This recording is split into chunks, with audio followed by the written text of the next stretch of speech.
Spoiler warning. In the fourth episode of True Detective, Night Country, Otis Heiss is introduced, but his connections to other larger mysteries raise a number of intriguing questions for viewers. True Detective, Night Country, a show created by Issa Lopez, appears to be a hybrid of realistic and supernatural criminal drama thus far. Since season 1 of the series already featured hints of a metaphysical undertone, this is not the first season to introduce supernatural themes. Nevertheless, in contrast to season 1, season 4 appears to be unafraid to delve further into the otherworld. Otis, a completely new character, is introduced in True Detective, Night Country's fourth episode during these excursions.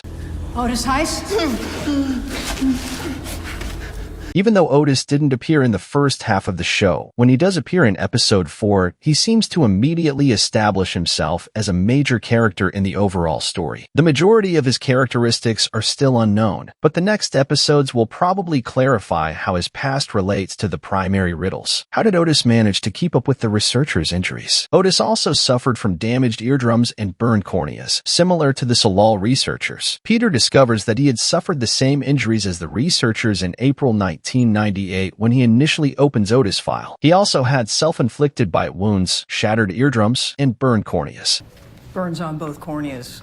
Ruptured eardrums, self-inflicted bites. It is difficult to ignore the question of how Otis lived, given how the Solal researchers in True Detective, Night Country appeared to pass away following these wounds. In addition, it's odd that Otis had identical injuries, 30 years before the researchers did, suggesting that whatever killed them wasn't new. Did Otis complete the dredge's spiral? He might provide a fresh perspective on the meaning of the spiral. The crooked spiral symbol inside the dredge is also noticed by Navarro and Danvers, suggesting that it was either drawn there by Otis or by Raymond. Otis might be able to explain what it signifies and how it might be related to Annie and the researchers' deaths if he drew it there. However, if Raymond painted it there, it would demonstrate that he had gone to the dredges and spoken with Otis. In the fourth episode of True Detective, Night Country, Otis does not divulge much information about Raymond.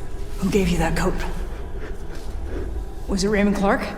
Nevertheless, if he had spoken with him in the dredges, he might have known a great deal more. How is Raymond Clark related to Otis Heiss? It's conceivable that Otis Heiss has dealt with Raymond Clark. Even though Otis is introduced to True Detective, Night Country approximately halfway through the season. Talk to me. Where's Raymond Clark?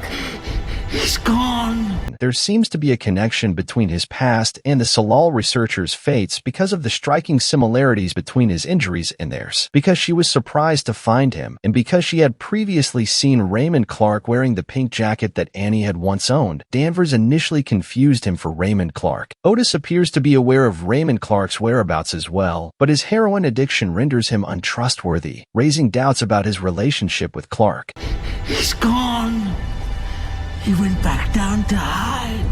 Was Otis Heiss associated with the murder of Annie Kay? Otis might be aware of what Annie discovered in the ice cave. It doesn't appear plausible that Otis was responsible for Annie and the researchers' deaths, given that he was injured in April 1998, a long time before they passed away. But since he had plotted the ice cave where Annie Kay was killed, there has to be a connection between him and her murder. Peter claims that Otis's eyes and ears were injured in an accident that is not documented. This could indicate that Otis and his group have discovered something about the mines, similar to Annie and the Solal researchers. But before they could disclose anything, they were attacked in the same way as Annie and the Solal researchers by the higher officials in charge of the mines. Otis was probably the only person who survived the catastrophe, just like Raymond. To make sure no one found out about the accident, the authorities hid all supporting documentation over the course of many years. Why is Otis Heiss wearing Raymond's or Annie's coat? Otis has met Raymond, as evidenced by the coat. At first, Otis is mistaken for Raymond by Danvers because she notices him wearing Raymond's pink coat, which he appears to have stolen from Annie. Otis appears to have knowledge of Raymond's whereabouts, which suggests that Raymond was probably lurking in the dredges for a while. It is possible that's when he ran into Otis and extended the jacket offer. Alternatively, Otis might have murdered Raymond after he showed up at the dredges and took the coat from him. In any case, Otis may be able to provide some lucid explanations for what he knows about Clark and Annie once he begins to heal from his drug addiction. Otis mapped the ice caves, but why? Otis' past could provide insight into Annie's and the researchers' experiences. The local geology teacher discovers that Otis had previously plotted the ice cave where Annie's most recent video was shot after Danvers and Navarro visited him and asked him about it. How do we find this cave? There's no caves in the region.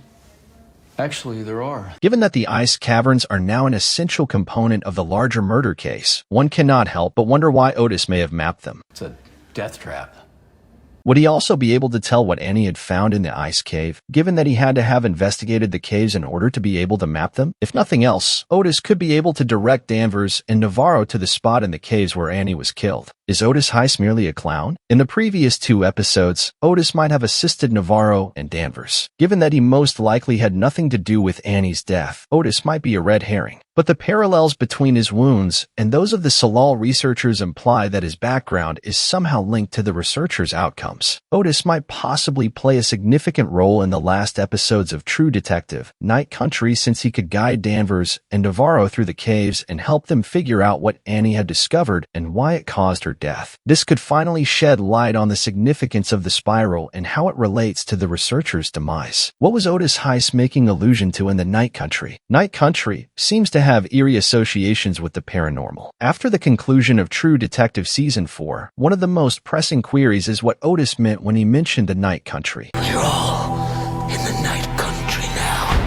He informs Danvers that they had also entered the Night Country and that Raymond descended farther into it. Night Country may be the supernatural realm that exists beyond the line dividing the living from the dead, given the supernatural aspects of the show. Ennis is a place in the world where the line separating the living from the dead is beginning to fuzz, according to a prior comment from Rose. Similar to Carcosa in Season 1, Night Country might be the area that exists outside of human life. It appeared that Navarro and her family had the gift of seeing past boundaries. This would explain how, in the closing minutes of Episode 4, Navarro sees her deceased sister. In True Detective Season 4, Raymond may have wandered farther into the Night Country in his search for Annie.